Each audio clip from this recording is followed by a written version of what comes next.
Hi, friends. Welcome back. So inflation's at 2.6%. That's your headline. Your core is at 3.3. So that's without food or energy. So if anyone asks, you could say inflation's around 2.5 to 3%, depending on which number you want to look at. Now, I always chuckle when we talk about this stuff because remember the Fed kept saying all along that they're going to start cutting rates when inflation's at 2% target. It never reached that. And so they changed their language to as long as we're going in that direction. I don't know if we're ever going to hit that 2%, to be perfectly frank. Everything came in line with what people were projecting. You can see here CPI month over month, right? The estimate was 0.2%, came in at 0.2. Core CPI estimate was 0.3% increase. It came in at 0.3. So everything was sort of what was expected. So no shocks there.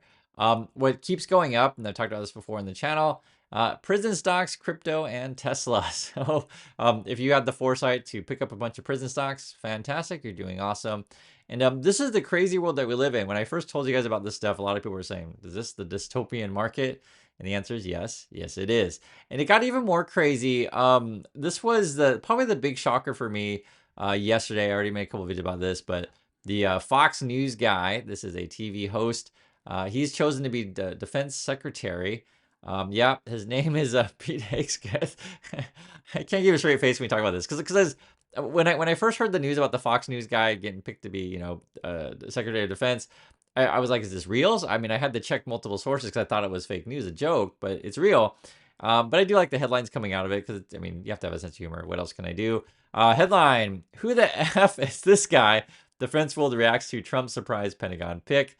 And it's going to be a bumpy ride going forward. I want to read some of the quotes of this stuff. Just give you a couple different opinions other than mine. Quote, Trump puts the highest value on loyalty, right? So I would agree with that. Eric Edelman, so this person's also saying here, it appears that one of the main criteria that's being used is how well people defend Donald Trump on television. Which, if you spend all your time watching TV, which Trump does, yes, you would pick people that defend you. And so Marco Rubio does that kind of stuff, so then he gets a reward. But what's kind of interesting is I was hearing the rumor mill was that Tulsi Gabbard, if you guys know who that is, I guess she really wanted either defense secretary or head of the CIA. I think Trump already picked other people for that, so I don't know. I think she might be out of luck. I don't know what else they're going to put her in. They might find something for her, but she actually wanted this job. But I guess according to Trump, she didn't defend him good enough. Who knows? But yes, we're going with this guy, and you'll find videos floating around where he was like at an axe throwing competition thing and actually hit someone, which is not cool. But this whole thing is what it is. Here's some more. I gotta read this up. Hagen's selection drew immediate backlash from veterans groups who opposed him when he was floated for Veterans Affairs Secretary. Oh, during Trump's first term. Okay, so I guess they were talking about this guy before being the government, but some people didn't like him. He is a former executive director for Vets for Freedom. This is someone who has an opinion. And former CEO of Concerned Veterans for America, a group advocating for outsourcing of healthcare for veterans that was funded by the Koch brothers. Oh, of course he was. Hegseth is undoubtedly the least qualified nominee for Secretary of Defense in American history and the most overtly political. Brace yourself, America. This was actually an interesting one as well, because I always like to tell you what's going on in the markets. Remember there was that French dude that made a large bet on the crypto betting market on who was going to win the presidency. I think the French dude bet like 28 million. So I guess he ends up getting 85 million out of that. So congrats to him. But that's the market that we're in. If you're in Bitcoin, fantastic. You guys did absolutely, killing it. You're up 153% in the past year. It's at 92,000. Isn't that nuts? I'll be honest, guys. I didn't see this one coming. Uh, I'm not into this stuff. If you are, you're doing really, really well. Fantastic. I didn't think Dogecoin would ever come back. So I'm just telling you the truth. I was wrong on Dogecoin. I don't regret, not yodeling on Dogecoin. The problem with this stuff is that it's just really, really risky. I mean, I'm telling you the truth. Like this is the stuff that's performing in our markets right now. It's up 435% on the year. This is Dogecoin. Yes, it is a dog coin. And how long can the party go? The problem with this stuff is it's ultra, ultra risky. It can, collapse 60, 70% in a single day. So it's your money's really, really volatile in this kind of stuff. And then the other issue is how long can this go on, right? So if your best performing assets are all crypto, and I understand this is the most popular stuff to talk about on on YouTube, which I totally get it. If you're young and you see these numbers, you're right. I mean, Shiba Inu is up what 156% year to date, or Sui, which I don't even know what some of the things are. Whitebit token is up. I don't even know what these things are. Stellar USD, I guess, is up a little bit. Render token's another one. Pepe, and it's like a frog kind of token thing. It's like a green character. That's up 990%. And then Chronos USD, I guess, is up. So, and I think this is comparing it to the USD, and then Cardano's up. So fantastic, guys! If you're in crypto, that's what our markets are. How long can this go? When I see this stuff, my first reaction is always, if you haven't seen the movie Bitcoin, please do. It's a documentary. It goes into sort of the behind the scenes of what happens at these sort of crypto companies, and you'll see it's all a scam. And I recently saw this movie. I did a review on. You can find my review, but I was thinking about this more to where people who are not exposed to this kind of world, it's just good for you to see, right? Is it exactly accurate? Not necessarily. It is a movie, but it captures the world really well. And this would be regarding the early years of Donald Trump and his lawyer. And the acting is absolutely fantastic. I after the movie, I actually even watched the interview with Ro Coyne, who's the lawyer of Trump when he was younger, and it was spot on. I'm mentioning movies because sometimes you want to, how can I say, get your mind off, that Dogecoin is the best performing asset. Something else. We just saw Gladiator yesterday. It's pretty good. I mean, if you like Gladiator, the first one, you'll like the second one. Another thing I want to mention too, dollar is really strong. So if you're looking at leaving the country, now is a good time. I mentioned this one is when I first left the country, this was back in 2009. The dollar is really strong, and it's really noticeable when you go abroad. We left around this time before, and here we're currently here. I can't predict, this is a dollar to Korean won if you're curious, but I can't predict exactly where the dollar is going other than it's really strong. And so if you're looking to travel, this is the time to go. I talk about this stuff heavily in my book, Positive Angle. If you haven't checked it out, please do. You'll like it. It's on Amazon. And I bring all this stuff up because I'd like to talk about other things other than the market, and we are talking about the market, but it's just, you know, how can we have a serious conversation about this stuff when the reality is, yes, if you want a high performing asset, it's all crypto. And you look at these other charts, and I understand it's like this other stuff is going to be boring to kids. Eggs are going up 30%. Well, but yeah, but my crypto is going up like a million%. So why do I care? And it's hard to have rational conversations. I'm trying my best, and it's just like I really understand. I'm just frustrated because it's like, how do you explain to kids that this is a bubble when their money's going up? I mean, it's completely true. It's like, how do you explain to people? But all I can say is don't put all your eggs in one basket, because this can't last forever. A product or a thing that doesn't really produce anything of value, right? Crypto just can't last forever. But that's our markets. So if you want to talk about more rational stuff, and I'm just talking with you guys. I guess we're gonna have the markets pricing in a cut in December. After that, maybe we're gonna hold. The big problem we have going forward is much of what Trump is proposing is going to be inflationary, right? So tariffs, that's inflationary. Cutting taxes, putting more money in rich people's pockets, that's likely be inflationary.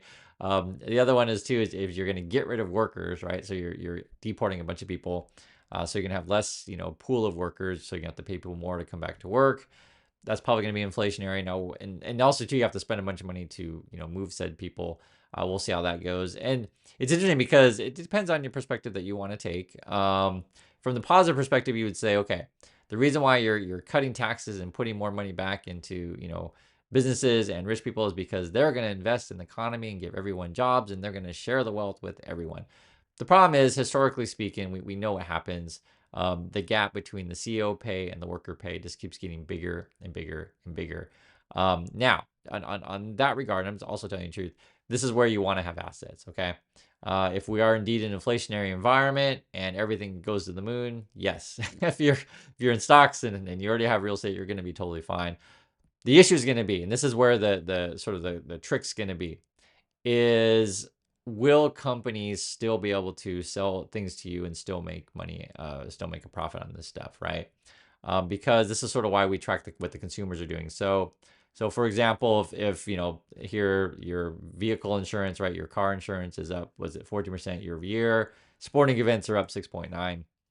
percent. Is there comes a point to where like people are like, you know what, I can't afford car insurance, I'm just not going to have a car anymore, and then that industry would slow, just for example. Or I can't afford to go to the sporting event, and it's just not worth it, right? So people stay home, right? Ticket sales start to slump. Or I can't, just for example, I can't afford to pay the vet, because I guess vet care is up 6.1% year over year.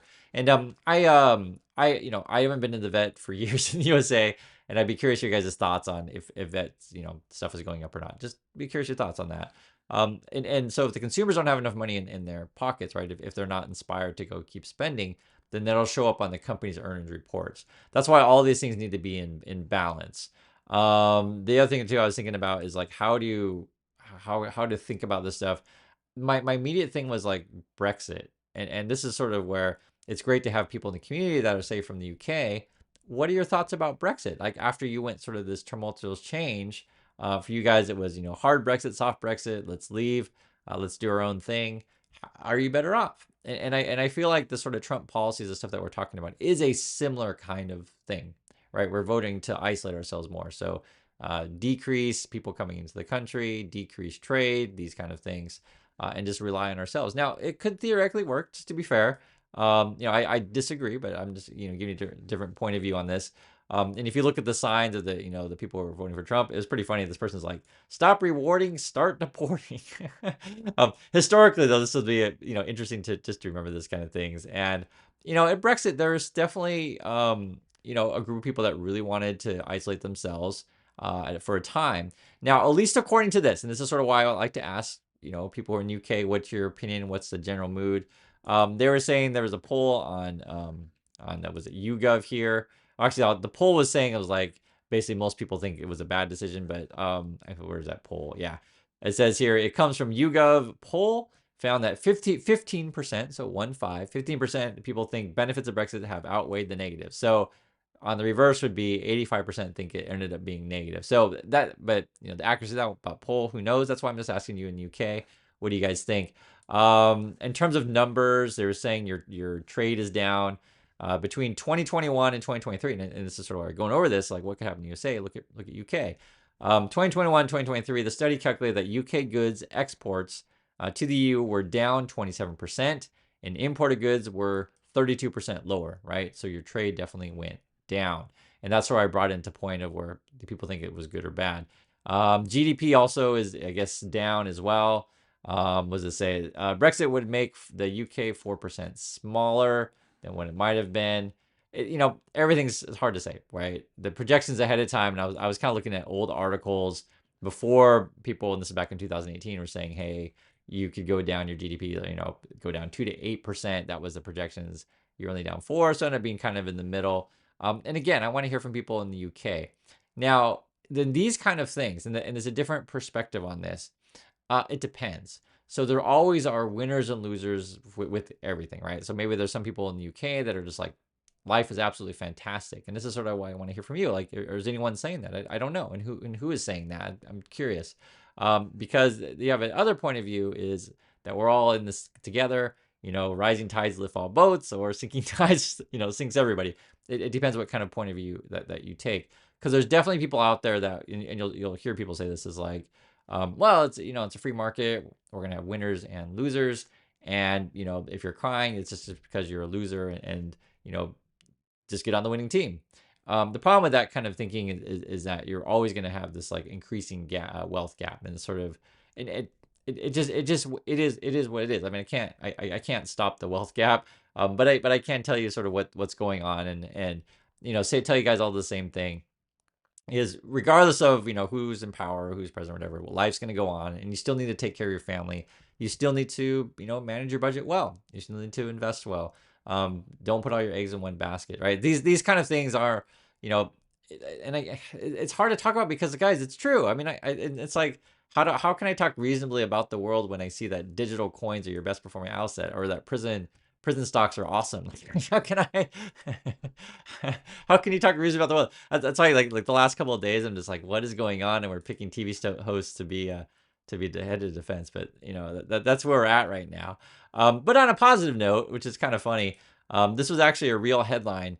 U.S. employers can't cannot, right? Can't make staff attend anti-union meetings, labor officials said. So I guess there was a point where they refer to as captive audience, where you make your workers show up to a meeting and then you tell your workers like how bad it is to join a union. Please don't do it, that kind of stuff. And so I guess we're outlining that for the time being. I would imagine though, when Musk comes into power, he'll figure out a way to get this sort of reinstituted, because he's actually really anti-union. Him and his Tesla stock promoters, they spend all the time talking about how bad unions are, that kind of thing. So there's that. If you're curious, and I thought this was actually a pretty important headline, it's going to get buried among a lot of other things, but AMD, NVIDIA's competitor, is actually laying off workers, 4%. Because this is an important one. Remember, the narrative of the market has been AI is the future. It's going to grow forever, and we're all going to be rich off of robots and AI. So if that were true, why is AMD laying off employees who are, clearly in this space? It'll be very interesting if NVIDIA ends up doing a similar kind of thing. Or to be fair, maybe NVIDIA is, going to end up being a monopoly and just put everyone else out of business. I don't know. But I think this one is key to sort of showing the holes in the market, or showing holes in the thesis that AI is awesome. So if I have to sum it up, I would just say inflation is not going away, right? It's not double digits, so that's the good news. The problem is, though, is that with the Trump policies coming in, it looks to be inflationary. His cabinet so far, the picks aren't great, but if you watch Fox News, you're probably jumping up and down and you think everything's awesome and it's all the Dems' fault. I understand that. And then the other one I want to mention as well is, like, do stick to your game plan. There's still going to be, jobs out there for you. There's still going to be, food out there for you to eat. So we're not complete meltdown. But with that said, it doesn't seem like that, again, with using the AI narrative, that necessarily things are turning out as advertised. I've always been skeptical of AI. I've been skeptical of the Bitcoin stuff, but I also tell you the truth, and it's hard to say, am I, quote, wrong on Bitcoin crypto? Bubbles can last, right? For only so long. And the issue is when people start taking profits and want to say, you know what, I can't do anything with my crypto. I want to turn it into real hard cash so I can go buy a house. I want to turn real hard cash so I can go buy a business or something else. That's when the bubble pops. I think this is a crazy bubble, and I think this sort of represents our irrational exuberance. Usually when you see these kind of things, and when people start to get overconfident and start leveraging into it, 20% of Bitcoin is borrowed money. It's all leverage. You get these crazy moves to the downside when people start to sell out, and people start hitting stop losses, etc. So we'll see. So anyway, it's honestly hard to talk seriously about our markets right now, because I see Dogecoin is doing awesome, but that's the market that we're in. And I want to hear your thoughts, especially from people in the UK, because I think that's the choice that Americans are sort of at right now. What do you really think about Brexit? I guess, what are we, 6 or 7 years later, something like that, and sort of, who are the winners and who are the losers in your opinion, for those who are there on the ground? According to stuff that I've read, a lot of people are disappointed with what happened, and everything's sort of slowed. But also, to be fair, you have to talk about the war in Europe, right? That definitely was a big effect. So had the war in Europe not happened, maybe you guys would be better off. Who knows? But you can't really like argue about that what if, because it didn't happen. It did happen. So, well, there's that. So anyway, I do appreciate everyone watching, and I'll catch you on the next video.